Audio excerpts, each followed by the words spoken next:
Hello, Blue Jays fans, and welcome to episode 312 of the Jays from the Couch radio podcast, brought to you by, of course, jaysfromthecouch.com. If I could point in the right spot, there you go. Anyway, Jays from the Couch, your home for quality Blue Jays coverage and our weekly Blue Jays talk for all. We're streaming live on YouTube, Facebook, and Twitter. So join in, send in your questions and comments. I have a feeling there are a lot of them this week. So send them all in because it'll be fun. We'll put them right up on the screen and share your thoughts with everybody as well. And of course, if you're not tuning in live, that's okay. It's okay. You can catch all of our shows after the fact anyway on the aforementioned channels, but you can catch the audio version on Apple, Google, Spotify, Stitcher, iHeartRadio. We're everywhere. Look for Jays from the Couch. Give us a subscribe, a rate and review, and you know what? Tell your friends. The more, the merrier. We've got a great episode for you this week. It's going to be very difficult for a number of reasons. I've got my heart. My heart's been broken. The Blue Jays are gone from the postseason faster. The only thing that was faster than the Blue Jays was the Rays being eliminated from the postseason, and that's only because they played first that day. Anyway, Blue Jays are gone. We're going to break it all down. We've got who's to blame? Where are we going to point the finger? We've got some discussion about the general manager and a lot more. It's going to be fun. So I encourage you to join us along and have some fun with us. To help me get through all of this, to help me, I've got the feckless wonder himself, host of the On Feck Circle, Tuesdays, 6 p.m. Eastern Time. It's Steve Feck. Good evening, Feck. Good evening, Shaun. How are you? I'm. You know what? I'm okay. Let's just leave it at that. How about yourself? You're hiding behind a Blue Jays colored bag there. Well, yeah, you know, I think it's really hard for me to face up to our public there after the showing the Blue Jays put on, but I guess I'm brave enough. I can face it. It may not be that difficult for you, and I'll tell you why here in a second. But of course, our second co-host, third, fourth, second, the first. Host of Sunny Side of the Dome, Thursdays at 6 p.m. Eastern Time. It's Karen Suter. Good evening, Karen. Good evening, Shaun. Good evening, Steve. Okay. I first of all, I want to thank you. It's going to be a difficult episode, okay? So we're all going to be struggling here to get through this episode on the heels of the Blue Jays being eliminated. Steve is going to have a hard time not saying I told you so and calling for somebody's head to roll. Karen is going to have a hard time even sticking with us because she's going to have a hard time keeping me on the ledge, let alone, anywhere near it. It's going to be tough. And I'm going to have a hard time keeping this a family-friendly show because that's where I am. And speaking of, my 16-year-old is now grounded. And there's Velvet, too. Velvet has to be seen. Liam wants to say rest in peace to the hopes and dreams of Blue Jays fans everywhere. Yes, thank you for that, Liam. He's been walking around the house for 3 days going, "Let's go Mariners." I know. I don't know how he's still alive. I swear to God, 3 minutes ago before we came on, I had my Mariners jersey on. And I'm like, no. And even I'm not that obnoxious that I could put a Mariners jersey on after what we just experienced. So, yeah, it's going to be tough. Look, Velvet is even here to offer condolences and whatnot. So thank you very much for that, Velvet. Velvet, the all-black cat who clearly walked in front of the Blue Jays recently.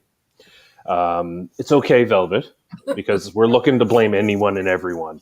All right. So, the guy on my ball team, when Blue Jays were up 8-1, he sent a message to the group going on, and then we're like, "What are you doing?" And sure enough, they ended up losing. So he's now dead to us as well. So it's going to be a show. Okay, we've got the Blue Jays. Like, I don't know how I'm going to get through this, but we've got we've got a lot to talk about. We're going to kind of just break down what the hell happened on Saturday, and then we're going to look at, where to point the finger, because somebody's at fault, and it's somebody. Anyway, and then, of course, we are going to follow that up with a talk about the general manager, Ross Atkins himself. Because, wait a minute. Remind me about this. Christian Rao, the Rao Report from Slasher Sports. He wore a Blue Jays hat this week. It's probably his fault, too. Yeah, you're on the list, too, buddy. And Christian is good people, winner of the inaugural Jays from the Couch Fantasy Baseball League. So he's already in my bad books. And now he's jinxed the whole series. But Christian does great work at Slasher Sports, the whole crew there. And Steve joins Christian as well for their college football show, doing great work all the time. Thanks, Christian, for taking the time out of your busy schedule and hopping on here and saying hello. Yeah, well, he's already paying his penance because he has to be on with me several times a week. So he's already done his penance for jinxing the Jays cause. So, well, there you go. Ha ha, Christian, the joke's on you, buddy.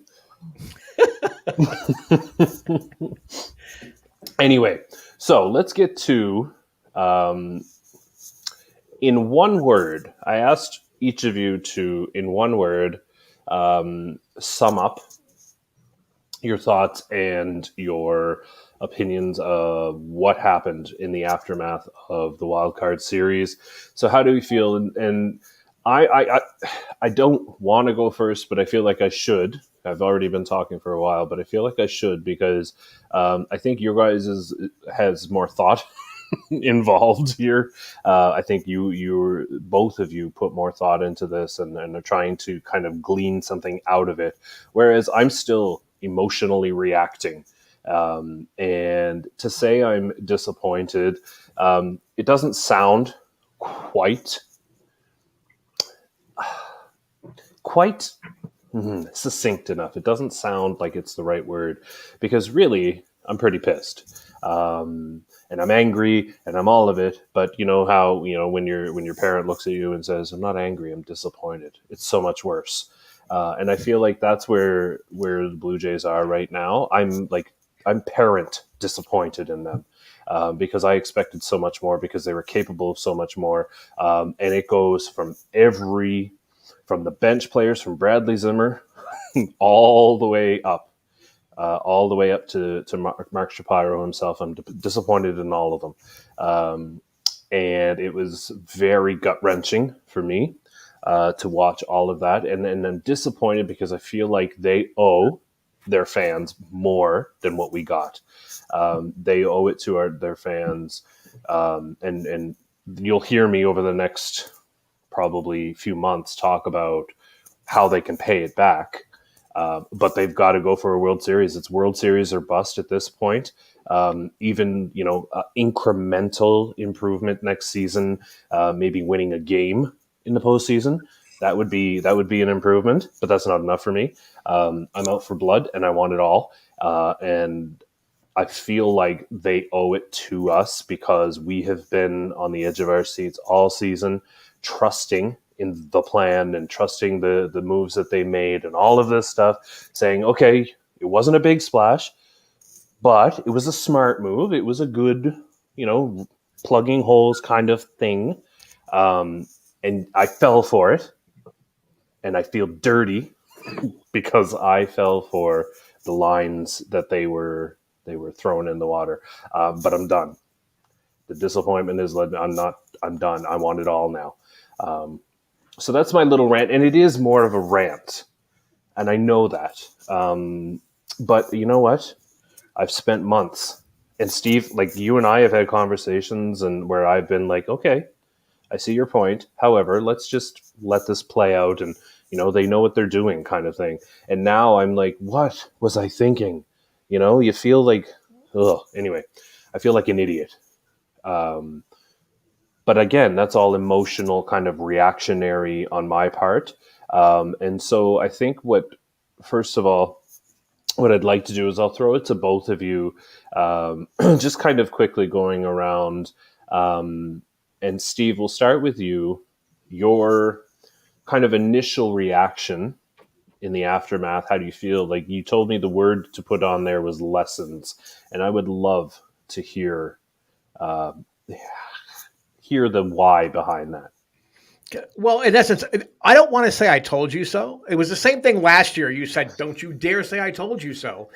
I didn't feel that because I have the same disappointment and hurt that you guys are experiencing. But we learned lessons. We learned that we can't get sucked in to the big free agent signings thinking that solves all of the ills. We got sucked in. Well, I shouldn't say we. I did not get sucked in because I tried to warn you. Okay. And you were all like, oh, Chicken Little, the sky's falling. Well, guess what? The Sky Dome fell. Okay. On Saturday. We can no longer just take them at face value that the expected production and the weighted analytics are going to produce the results we're all looking for on the field. Fooled us once. 2021, you fooled us once. I don't want to get into 2020 because it was too short of a season to really be completely embarrassed for being sucked into what they did. Fooled us once in 2021. Shame on us for believing you again in 2022. Again, I did not believe in 2022. I don't want to say I told you so. I did try to warn you. I did try to say that what they did was not going to be enough to get this team where it needs to be. So we've all learned lessons. And again, just having uber talented players also does not guarantee you a ticket deep into the playoffs. Yeah, I have thoughts actually on that, but we'll let Karen save the show here because it isn't all doom and gloom and all of that stuff. But I do want to touch on some of the things you said there, Steve. So we will circle back. But Karen, Blue Jays colored glasses we put down there, and your tweet actually that appeared on Tim and Friends and kind of summarizes your belief. I'm actually, Karen, surprised that you seem to have rebounded from the weekend much better and much quicker than I have. Yeah. So actually, my one word to sum up the season was progress. So really, and I mean, I was at both of those games, and nobody's more into the Blue Jays than I am. And was it heartbreaking? Yes. And it's going to hurt for a long time, but and this is something I've mentioned in our chat room behind the scenes that, after their season ended in 2016, I had a very strong feeling that team was no longer on its way up. They went from someone who went toe-to-toe with the Kansas City Royals the year before, and were it not for a few bad breaks, they could have won it all. I'll always believe that. In 2016, they made it to the ALCS, and they really looked overmatched by Cleveland. That was my opinion. And as an MLB team, they were really getting older, and I just didn't see that they were getting any better. Now, had the 2016 season ended the way the 2022 season ended, I probably would have been a lot more inconsolable. But how I felt, honestly, it's like, well, this is heartbreaking, but then another voice in my head said, this isn't over. It's over for this year. The competitive window isn't over at all. And I still feel very strongly about their future, but I really do look back on it, and they made progress again this year. The unfortunate part is people wanted and expected a giant step forward, and it ended up being a small step forward. Maybe it was one paw instead of four. But I mean, from the time that they officially blew it all up, tore it down, and began a rebuild, that was 2019. By the end of the 29 season, they had grown in season to the point where they were almost a 500 team for the second half. And then in 2020, yes, that ended up being only a 60-game season under very extraordinary circumstances. But at 32-28, they had a win percentage that would have translated to 86-76 had they done that over 162. And we'll never know if they would or would not. So to me, that's where I think of them in my mind. I mean, that's a heck of a lot of progress from 57 wins just the year before. Go forward another year, and they were 91-71 and missed the playoffs by one game. And we wanted them to get better, and they did get better. They were 92-70. They did make the playoffs. And as far as what went wrong, well, they'll have a lot to think about and try to address in the offseason. But another way to put that in perspective, it was their best record since 2015 when they won the AL East division with only one more win. They were 93-69 on that fantastic 2015 team. So, yeah, I think that. Yeah, and were it not for, the New York Yankees playing out of their minds early on in the season and creating such a big lead, maybe the division would look differently. However, it didn't. And this is where I'm struggling. And particularly what I struggle with is the idea that they have to take a step forward next year. They have to. But there's very little wiggle room as far as roster spots and things like that. The team that looks that as it is right now, more or less is going to be the same team that they run out there next year. And with the exception of potentially Ross Stripling leaving and some DFAs, Bradley Zimmer, and whatnot. But generally speaking, the pieces are going to be the same next year. And so when you look at how are they supposed to be any better with the same pieces, that is, I think, confusing to me. I can't wrap my head around that at this point. And the only answer I keep coming back to is kind of contradictory to what Steve said earlier, in that the big free agents are not going to solve this. They may not, but I don't care. I would rather see the Blue Jays go down swinging and swing for the fences this winter, because what that does is the front office shows that they are going for it as well. They're not being cutesy about it. They're not dancing around and making moves, but still holding back. The time for holding back is done. And so that's why I think, you know what, you want to protect your prospects? Cool. You got to spend money.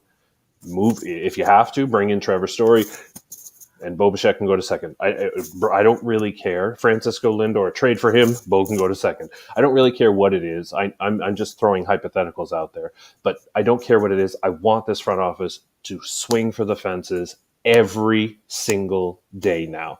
Stop holding back, because I can't. I can't accept not winning more than what they've done this season. I just can't accept that. But Steve, over to you. Like the idea that I agree with you in that free agents alone are not just going to solve this problem. I get it. However, what is? Well, unfortunately, because they don't have the major league ready prospect depth available right now, they have no choice but to spend money in free agency. And now I don't know that I agree that the team we see now, well, I have to actually answer that two ways. If we had a real general manager, you would not have to automatically accept that the pieces we have now are the pieces that are going to be in place to start the 2023 season. I think that there are some valuable assets that could be moved for serious upgrades. And then after I say that, I have to come back to reality and say, oh, wait a minute. Ross Atkins is the GM. So we're going to just take daddy's money and we're going to just spend it wildly and crazily and we're going to win the offseason again. Everybody's going to be talking about us again in January and February and March. And then come May and June, the bullpen's going to start faltering again. And we're going to have an injury that we didn't count on. It didn't really have the bench depth because we spent all this money on a player where we could have spread the wealth a little bit and given us depth. So honestly, how you could solve it is not how Ross Atkins is not. He's just not going to solve it that way. And therein lies the problem. We have to accept the reality of who we have in that general manager's seat. And we just have to hope for the best. We have to hope that all of the pieces in place somehow do make market improvements that Karen alluded to, and it starts to gel. We have a real manager now to start the season, which we haven't had since 2018 when John Gibbons was still the manager of the Blue Jays. So now we have some hope that our team can finish ahead of its front office. Yeah, that's tough. That's tough. It's a difficult pill for me to swallow because essentially what that comes down to then is we've got a lot of talent on this roster and we believe in this roster. Well, good for you. I believed in this roster and I had my heart stomped on by Bo Bichette diving into George Springer and the whole game falling apart. But see, that had nothing to do with what happened in this playoff series. Was it unfortunate? Yes, it was. It was an aggressive baseball play in a must-win playoff game. People that are dumping on Bo Bichette for being careless or reckless or whatever it is, you need to find a different sport to root for. Okay, you just need to find a different sport because you obviously don't understand baseball. So don't waste our time and take up all that Twitter space with all these crazy theories. Okay, it was an aggressive baseball play. It's unfortunate what happened in that play, but the bottom. What would you rather have? Just have the ball fall between the two of them while they're not trying to make the big play? I mean, in fairness, that might have actually only scored one run. just throwing that out there. But I agree with you. Yeah, the Jays were going to lose that game. The way that it was playing out, they were going to lose that game. I was having serious acid flashbacks to 1987. Now, mind you, I stopped doing acid in the late 70s, but I was still having those flashbacks to 87. Okay, when during that last week, everything fell apart. And I mean, I was literally ill on Saturday watching that unfold. So, Karen, you've heard us kind of rant and rave here, but I need you. Tell me how or why we're crazy and why we're wrong here, because I just don't see. I'm missing how this team is going to be that much better without a big trade. Like, I'm talking huge trade, like, 1991 Roberto Alomar, Fred McGriff kind of thing, or spending more money on free agency. So I don't see how they're going to be better next year. The only thing I can point to is John Schneider will be in the seat for the full season. So sure, but Karen, help me out here. I see them getting better in a number of ways. So yes, John Schneider, the Blue Jays record under John Schneider was 46-28. That winning percentage over 162 games would be a 101 win and 61 loss season. I can absolutely see under a full season of John Schneider, them doing that even with the team that they have in place now. Having said that, they are not going to rest on their laurels. Now, you may not like all of the moves that Ross Atkins has made, you might not think that they are all adequate, but he is not going to sit on his thumbs all winter. He's going to be making moves, and some of them are going to be good moves. I mean, even I still say that acquiring Jose Barrios was a good move, and he was still good 2/3 of the time. And I really don't care how hard he gets hit. I care how many runs he allows, because that's how you win and lose baseball games. I really think he's going to be better next year.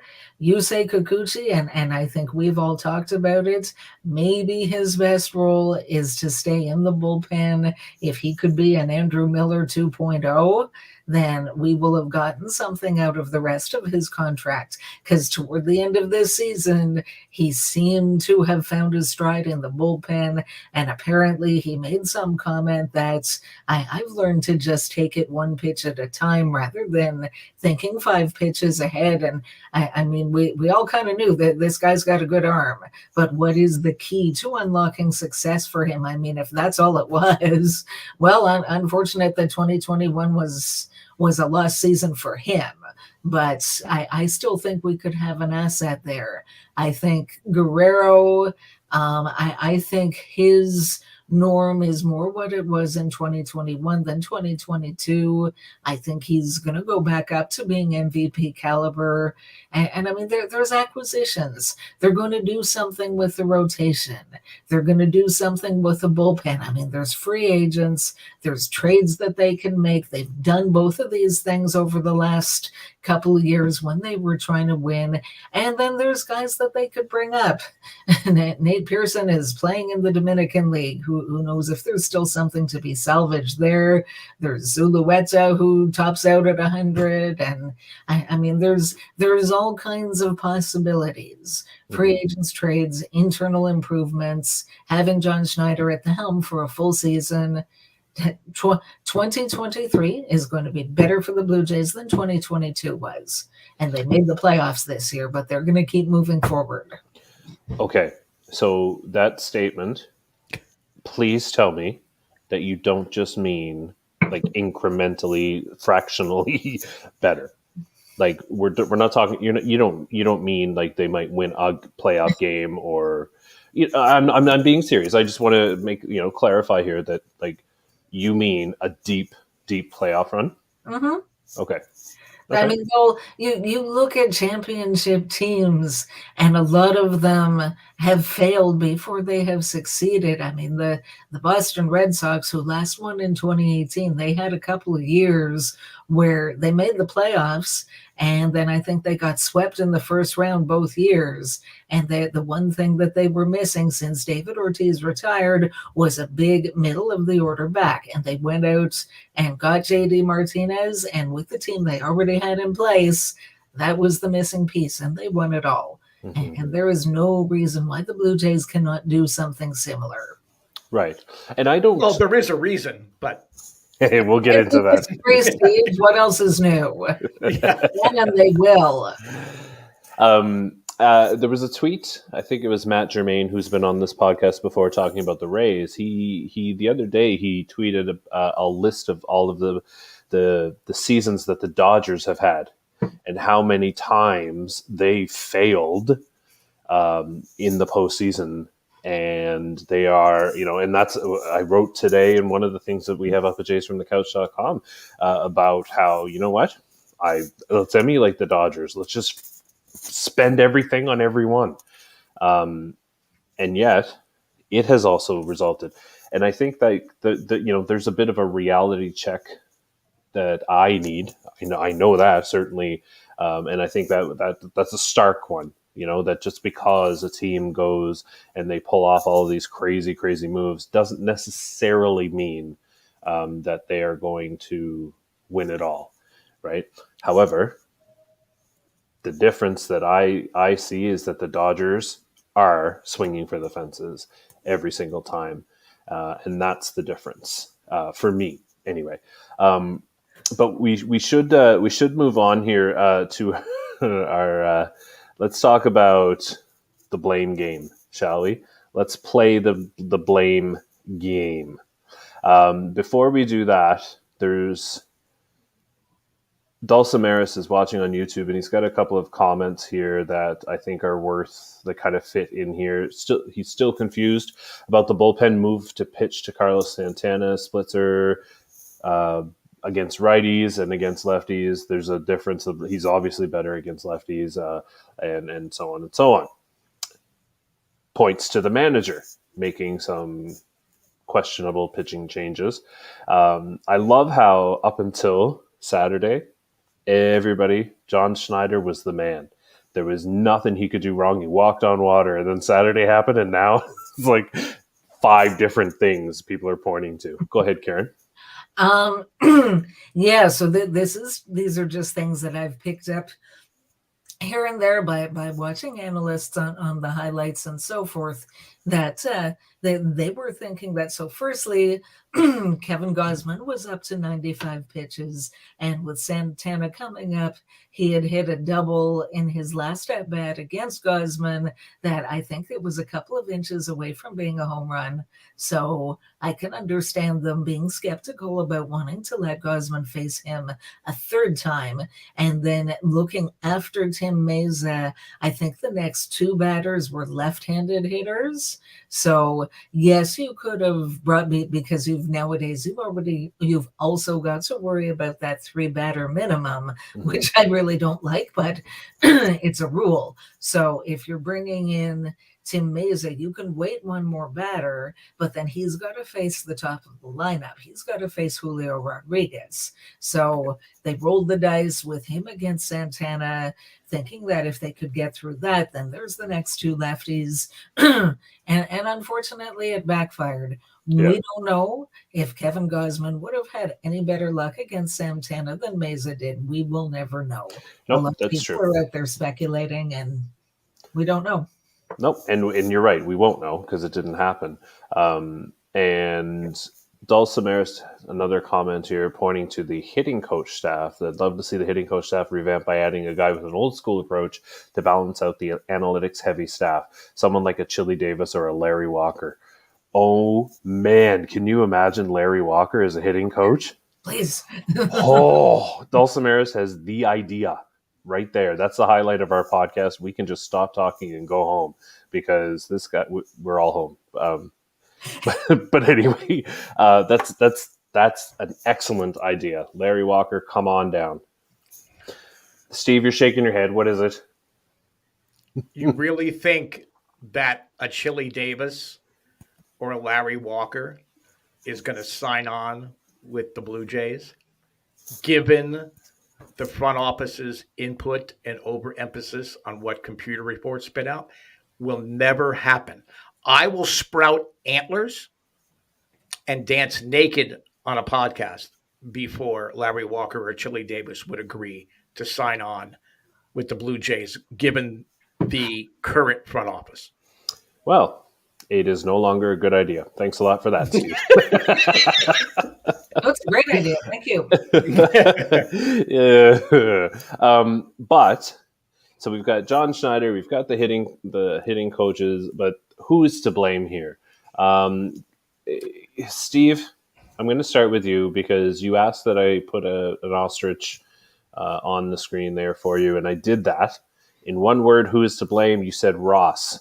Which rhymes with loss. It does. Okay. He keeps his head in the sand far too long before he comes out and then realizes, oops, danger, I got to do something. Okay. But I really wanted the head in the sand because we as a collective fan base have had our head in the sand, except for obnoxious loudmouths like me, have had their head in the sand about what is transpiring and how these opportunities are wasted. Ross Atkins is to blame. He was to blame in 2020. He was absolutely to blame and should have been arrested for criminal negligence in 2021. And in 2022, he once again, the smugness, smartest guy in the room. You know, we know what's going on. We see what the numbers are telling us should be happening. It doesn't matter what should be happening. It's what has to be happening, what is happening. And Karen alluded to that, like with the Barrios and everything, but it's across the board. I don't want to hear about how great these prospects could be or how these players could react in certain situations. It is time to do it on the field. And as long as you have Ross Atkins spewing this crap that he's been spewing here, for over the last two really, really critical seasons for the Blue Jays, we're never going to get to that promised land. It's never going to happen. He is ill-equipped. He's been outmaneuvered, overmatched for 3 deadlines now, but 2 of them were really critical. So it's time. Okay, stop giving give everybody a free ride. You can't give the players free rides either, but in essence, they're being set up to fail because the pieces, like when you rebuild a car, you can't forget to connect the brake lines, or you can't, put a Volkswagen engine in a Cadillac. You have to have the right parts. You can't skimp in different areas so that it looks shinier and have these big white wall tires and the fancy lit up little hubcaps that spin around. That's great. It looks really nice. You can't borrow from this to make this look better and then not fill that hole. Okay, and it's Ross Atkins. Ross Atkins is to blame. And shame on us for keeping our head in the sand like a bunch of ostriches. And kind of to add to that, Dulcimeris, watching on YouTube, the Jays roster always looks great on paper, but then doesn't translate into reality. And, there is something to this, this idea of, well, the numbers say this is a good acquisition for us, as opposed to saying this is a player who has done it before, because the best predictor of future success is past success, right? So, I mean, that's all we need to know. Is this a proven commodity?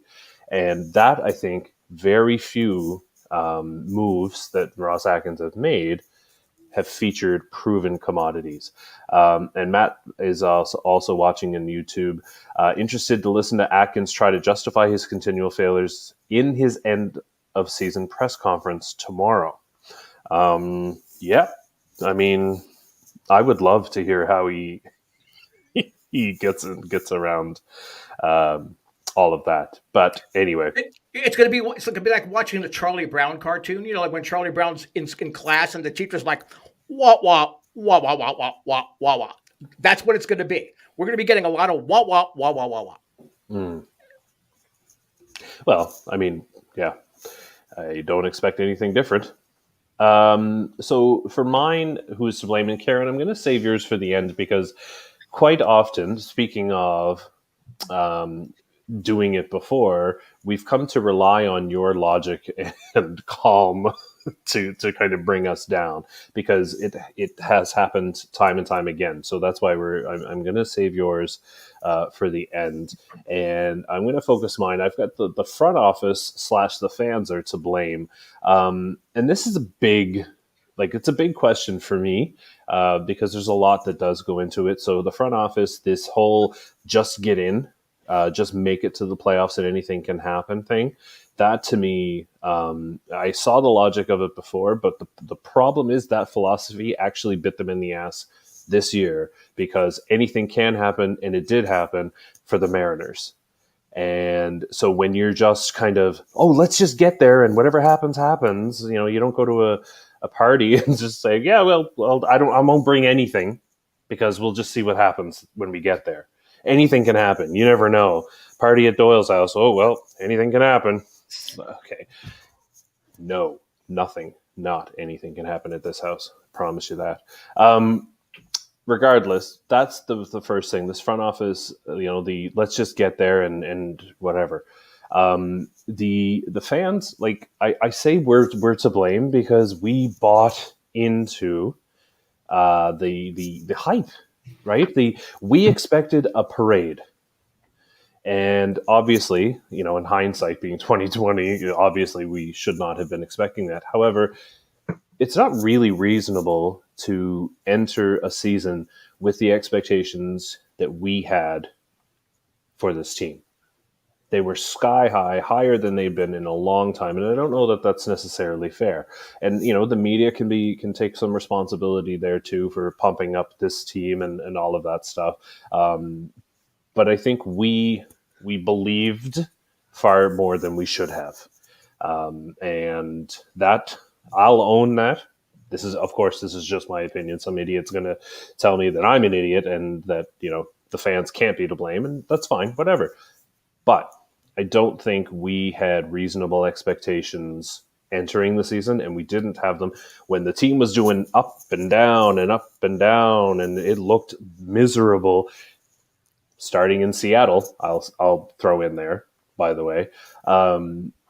We should have caught on, but we didn't. We held out hope. And when I say we, maybe I just mean me. But so to me, that's who's to blame: the front office. Lastly, I'm going to blame the players as well. The front office believes in the talent they have, and the players believe in the talent that they have as well. But talent only gets you so far. And what I noticed was a team that was mentally overmatched in the postseason. That they did not have an answer for Luis Castillo. Fair enough. The guy's regularly throwing 100. Okay. I wouldn't know what to do either. I would, I would run away if something came at me that fast. So I'm not saying I would have done a better job, but it feels like they didn't know what to do to overcome the little struggles in game. And that is a problem that needs to be addressed. And I don't know where the solution to that is, because that's a whole other thing. But regardless, that's to me where the fingers should be pointed. Yeah, I can go on and on if you like, but I'm not gonna, because I think we need a dose of some sun. We need some sunshine. So Karen, who's to blame? Karen, in one word, said it's a domino thing. So Karen, go ahead and tell the world why Steve and I are crazy and we're overreacting, and that it's normal. I really believe when I calm down, it'll be, this is baseball, it just happens. But I can't accept that right now. But anyway, your turn, Karen. Who's to blame? Yeah, I mean, there are so many factors. There are so many human failures that really, I think, if we're being realistic, that it isn't just one person, one situation. So I kind of look at what happened in these playoffs as I look at the two games. So Alec Manoa, I love the guy. I thank goodness he's a Toronto Blue Jay. I hope he stays here forever. I think that they have found themselves not just a number one starter, but a legitimate staff ace. It's not going to be his last All-Star appearance. He's going to probably win a Cy Young, if not more than one in his future. But this was his first taste of Major League Baseball postseason. And for all that he said, pressure is something you put in your tires.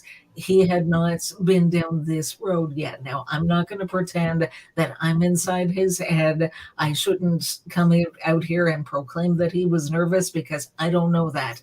Maybe it was more of an adrenaline thing where he was so pumped up that he ended up overthrowing, losing a bit of the command of the strike zone. He had the 2-hit batters just when I myself thought, I remember a year ago thinking, this guy's really good. One of the few things I think he can work on is not hitting batters, and I don't think he'd hit anyone for quite some time, and then he goes and does that again. So because he had a performance that, by his standards and by the standards that Toronto Blue Jays fans have come to expect from him, was a bit subpar, he made an early exit. Had we seen the Manoa that we saw all through the month of September, when he earned Pitcher of the Month honors in the American League, he probably goes deeper into that game.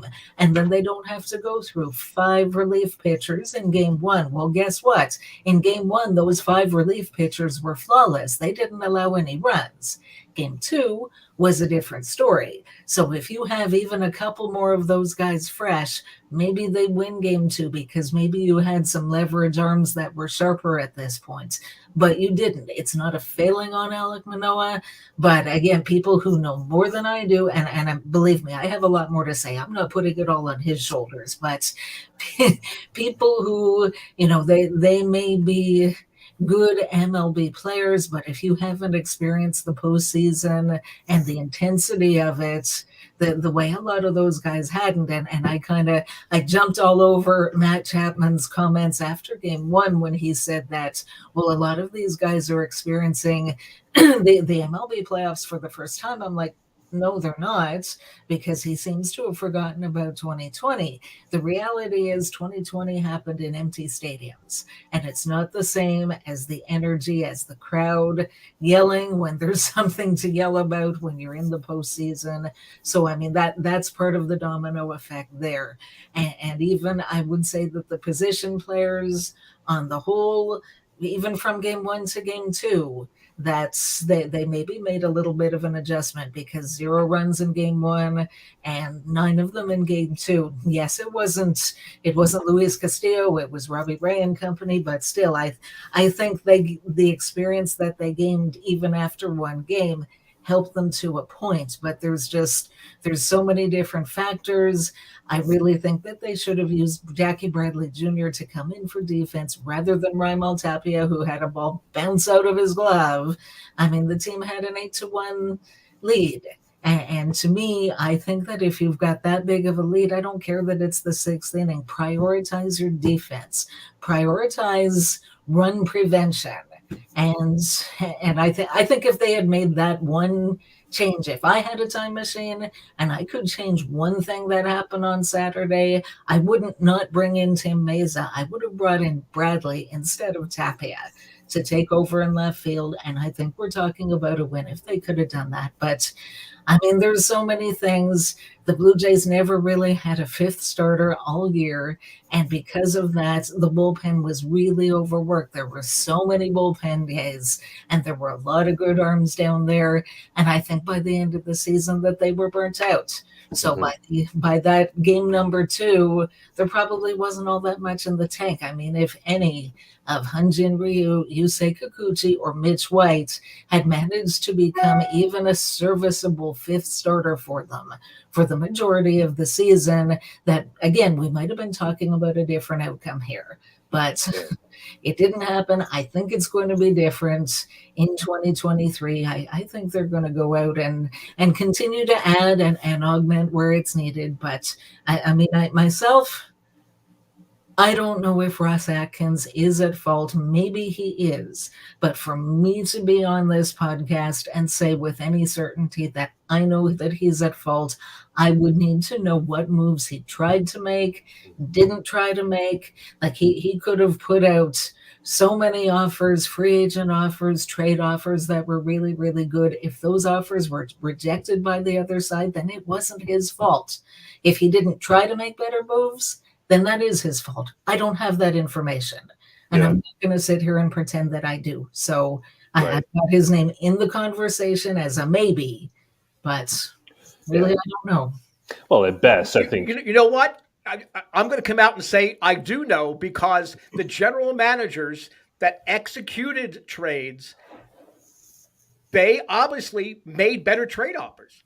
I'm sure Ross thinks that his trade offers might be great, and he thinks that his player evaluation is spot on. So I'm sorry, Karen. I can no longer sit back and just accept that. No, we don't know what he tried to do, and who knows what offers were turned down.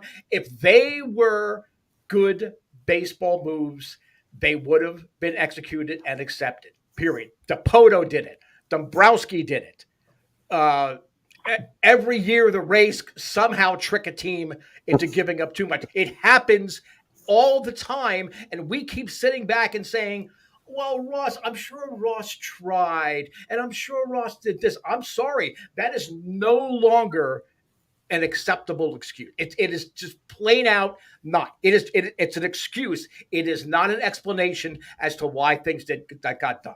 And again, I'm not a front office guy. I've been involved okay, on a very small level, in scouting, okay, and I know how a front office that's aggressive, does behave. That's not Ross Atkins. And people, and every time I bring up Cleveland, they're like, well, it's a different market. It is not. Just like Shaun alluded to players coming out and saying, if a player has been successful in the past, odds are they're going to be successful now. It's the same thing. If you're a dope in the past, you're going to be a dope now. I think that in the trade sector, very clearly, you either make the trade or you don't. And yes, you may try, but we'll never know the level of that effort unless they win the trade, right? Like then they tried the hardest. But for like I agree that you can't necessarily judge a general manager based on the fact that they didn't get the player you wanted or they didn't make the trade you wanted. There's truth to that. However, what I'm struggling with is the almost bordering on arrogance with which Ross Atkins kind of believes in his system and all of that stuff. And and again, this just get in there and this is kind of good enough and this is good on paper. And Karen, your point about the nerves of the postseason and all of that stuff and Alec Manoa, I think that's excellent because right now what we have is a team that made the postseason on talent alone. Really, a very talented team. But I've said this before today already, they don't know how to win in the postseason. Somebody who, yes, is very uber talented like Manoa is, but has experienced the nerves and the adrenaline and all, and knows how to manage that, right? Because the playoffs is a completely different thing. He had an excellent September, and they needed him to have an excellent September, but it's way different than postseason. If I lose this game, we're down by 1 to start the postseason. And that's to me where the focus needs to be in the future. It's like we need to learn how to win. And that is something that I don't have the answer for. If I did, I'd be a general manager. But you bring in experienced players, and for the first time, I see the value of Jackie Bradley Jr. on this roster for the first time, and the season's over. Go ahead, Karen. But yeah, I mean, I really believe with every fiber of my being, they've got this year under their belts now. They're going to be better in the playoffs next year. And I mean, we can sit here and criticize, oh, what about this and what about that, and wring our hands. Did you know that 92 wins? There's only been 5 other teams in this franchise history that have had more than 93 or 92. Well, why do I keep saying 93? 92 wins. There's only been 5 Blue Jays teams in the history of this franchise that had more wins than that in a season. So I say, as much as Saturday was heartbreaking, I think give them a little bit of slack. I want to see winning going forward. I don't just want them to win one game in next year's playoffs, but right. And we do have to give credit that Ross Atkins did put together one of 5 best teams in Blue Jays history, or 6. Right. So I mean, there is something to be said for that. It just wasn't good enough. Yeah. And I mean, at the risk, Christian Rao, I don't know if you're out there watching, no disrespect to your Baltimore Orioles, but the Blue Jays could have been the Baltimore Orioles. Look how many bad seasons they had in a row after the last time they were competitive, which is when the Blue Jays were competitive, which was in 2016. And they had so many losing seasons in a row before they finally got to a point this season that now they're back to respectability. And now there's someone that other teams have to take seriously. And maybe there's a playoffs in their near future. Right. So it took them that much longer to get back to where the Blue Jays were in 2020, just 1 year after their official rebuild began, because 2017 and 2018, they just they weren't officially rebuilding. They just didn't win. They were spinning their wheels. Right. So, So we are just about at a time. We've got one more segment to get here, and that is the question: Is Ross Atkins in the hot seat? And the reason I ask this question is because when Charlie Montoya was fired, there's only one more person to be blamed for the successes or the failures in particular of this team, and it's him. He put himself out there. They did not. They failed. Just saying that this has been an early exit from what we had expected. They failed this season. So is Ross Atkins in the hot seat? Is his job on the line? I mean, is he fired? I don't think so. But is he under the microscope right now? So, Karen, I'm going to start with you. Is Ross Atkins in the hot seat? And if so, how hot is it? I think there's got to be pressure at this point for him to make the acquisitions that are going to put them over the top. Is he actually in danger of being fired, given the fact that not that long ago his contract was extended through the 2026 season? I don't really see them letting him go anytime soon. I honestly don't know if there's another GM out there who's available who would do a better job for the Toronto Blue Jays right now. Oh, you guys are MLB GMs, are you? You have Where's Velvet? Where's Velvet? I am the self-appointed shadow general manager of the Toronto Blue Jays. Well, anyway, I think the pressure should be on him. Did he, when you bring up Montoya, I have a vague recollection of, did he say that the buck was stopped at him now that they let Montoya go? I have a vague recollection of that. Or was it just a whole bunch of fans out there saying, well, now that Montoya's been replaced, that it's all on Atkins? I'd have to go listen to it again to be 100% sure, but it's my recollection. He didn't come out and say, today we fire Charlie, I'm next. But he did say that he has to take on a lot of the responsibility for the team's failures. And there were other kind of comments where you kind of like, if you line up the ducks, he would be the next duck to be shot, I guess. Right. But he didn't come out and say that. No. Please give me a gun. Please. Okay. So, Stephen, speaking of, I'm not going to give you a gun, but I am going to give you the opportunity to answer this question. Is Ross Atkins in the hot seat? I'm going to give you a political analogy here. Joe Biden was happily retired. And he realized that the United States could not survive. Actually, the world probably couldn't survive 4 more years of Donald Trump. So he came out of retirement at the risk of his health, and he took on the behemoth and made sure there were not 4 more years of Donald Trump.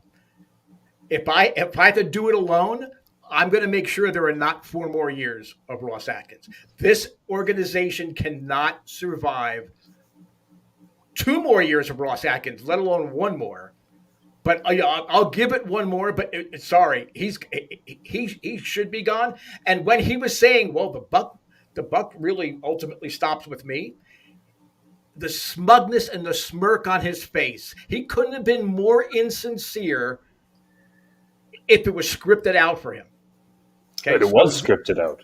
Yes, but you know what? Yes, he should be on the hot seat. The problem is, I don't think Shapiro and Rogers Communications have the huevos to step up and say, Ross, you either get it done or you're gone. They're going to just let it go. They're going to let it ride. So we're going to have JP Ricciardi and Gordash all over again. Rather than having Alex Anthopoulos and Pat Gillick. We're going to end up with JP Ash. Well, the issue for me is that we're running out of time in this window that includes Bo Bichette and Vladdy and Alec Manoa, and like with the gems of this roster, you're running out of time with them. And we've seen what happens. Not that the Toronto Blue Jays are the Anaheim Angels, but we have seen what happens when you waste the career of one of your superstars. So for me, Atkins doesn't have any more time. Okay, let's go for it now. And if he doesn't, you know what, Steve, I'm not going to shoot him, but I will actually say, you know what, it's time for a change. We've seen, you know what, smart man, no question. But sometimes smart doesn't get the job done. You know, you got to have a take on. We've talked, when Mark Shapiro first took over, he talked about this tolerance for risk. Well, the team is much better than when he took it over. It's in much better shape, and they're not taking on any more of that risk like he said they would. They're not going for those big, swinging for the fences all the time. And I'll use this to finish the conversation and to put a fine point on it. Rocket, missed the early part of the show. Well, we're glad you're here anyway, Rocket. Thank you as always. But wanted to say I feel like we reap what we sow. Seattle went out at the deadline for real help. We didn't. Congrats to Seattle. Yeah, I mean, the trade deadline, they addressed some needs that they had, but just technically speaking, I suppose. But it's been a show. It's been I'm heated. Steve's heated. Karen is fed up with the both of us. But we're going to end on a high note because we've got some fake Blue Jays news, and it's been a while, but we've got some fake Blue Jays news. Now, if we had really sat down and tried, we could have probably done a whole episode on fake news because there's so much bitter and vitriol to draw upon. However, we didn't. So, anyway, Jays from the Couch proudly present fake Blue Jays news. Despite not responding yet to many media requests, Jays from the Couch got to speak to Jays general manager Ross Atkins about his team losing in 2 games in this year's postseason. Atkins had this to say: "I understand that fans are disappointed and upset, but don't send that anger my way. I've long said we just need to get into the postseason and then anything can happen. And I was right. Anything did happen. So I'll take my Executive of the Year award now, please." When reminded that he built a second-place team that was bounced as quickly as humanly possible from the playoffs, Atkins replied, "But we were better than last year when we didn't make the playoffs. I did my job." When asked how he would ensure more success next year, he said, "That's easy. We just need to win 1 game of the postseason. That's an improvement. I got this. My first order of business is to extend the incredible talent we have here. First up, Bradley Zimmer." Steve, over to you. Well, thank you. Today is, first of all, happy Thanksgiving to all our Canadian listeners. But today is more than just Canadian Thanksgiving and Indigenous Peoples Day. It is World Mental Health Awareness Day. And the UN General Assembly unanimously approved the resolution that was proposed by the Canadian ambassador, stating that anyone that believes that Ross Atkins can bring a championship to Toronto is batshit crazy. And one other newswire note: President Joe Biden has declared George Springer's body a natural disaster. So the Blue Jays and Springer are eligible for FEMA funding. Over to you, Shaun. Steve, sometimes you just don't hold back, and I love it. Anyway, that brings us to the end of episode 312, the first, apparently, of the Blue Jays off-season. There will be lots to talk about this offseason. I'm sure we're still in the kind of the wake of their season coming to an abrupt halt. But there will be lots to talk about, and you can join us every Monday at 6 p.m. Eastern Time right here on YouTube, Facebook, or Twitter. You can catch the audio version on Apple, Spotify, Stitcher, wherever you find podcasts. We'll be there. And, of course, check out our content at jaysfromthecouch.com. Lots of great written pieces. Karen's got her her typical, logical, calm piece coming out tomorrow morning at Jays from the Couch. So I encourage everybody to read it, particularly if you're heated and worked up like me. It'll help, I promise you. Don't miss the On-Fec Circle tomorrow, Tuesday, 6 p.m. Eastern Time. All Steve, all the time. So Karen Tsai says it all. Yeah, you talk about a hot seat. You tune in tomorrow at 6 p.m. It's going to be en fuego tomorrow. And the antithesis, the anti-Steve, Sunny Side of the Dome, Thursday, 6 p.m. Eastern Time. Karen hosts that, and it's great content either way, but we've got something for everybody, regardless of your outlook or your tastes in Blue Jays coverage. We've got it all here at Jays from the Couch. And I want to say thank you to Steve and Karen again for joining me. A little extra special thank you to Karen for putting up with us today, because we're just at our wits' end. Clearly, the end of our wits. That's where we are. Very true. You know, you always hear about the antidote to like negativity and poison. When it comes to Karen trying to upset me, it's more the anti-dope. Karen is the That's anti-dope right. To me. And thank There you, you go. Karen, for putting up with all of my The venom. antidote. That's funny. Antidote, yes. That's a nickname that's going to stick now. Anyway. The Feckless Wonder, the antidote. No, I'm not. No, I'm not Right. the antidote. Karen would. Well, we'll come up with something. Yeah. Anyway, but seriously, thank you to both of you for joining me again for another week, and to everybody who chimed in. Lots of discussion going on this episode, and I really appreciate that. So I wanted to send a huge thank you to all of you. Wish we had more playoff baseball to talk about moving forward, but we'll have to wait another year for that. But the good news is, probably won't last very long anyway. So, for Karen, for Steve, for our guy Ross Atkins, this is Shaun Doyle. You can follow me on Twitter at JFtC. Hoping life gives you a juicy fastball down the middle and you don't miss it. Take care.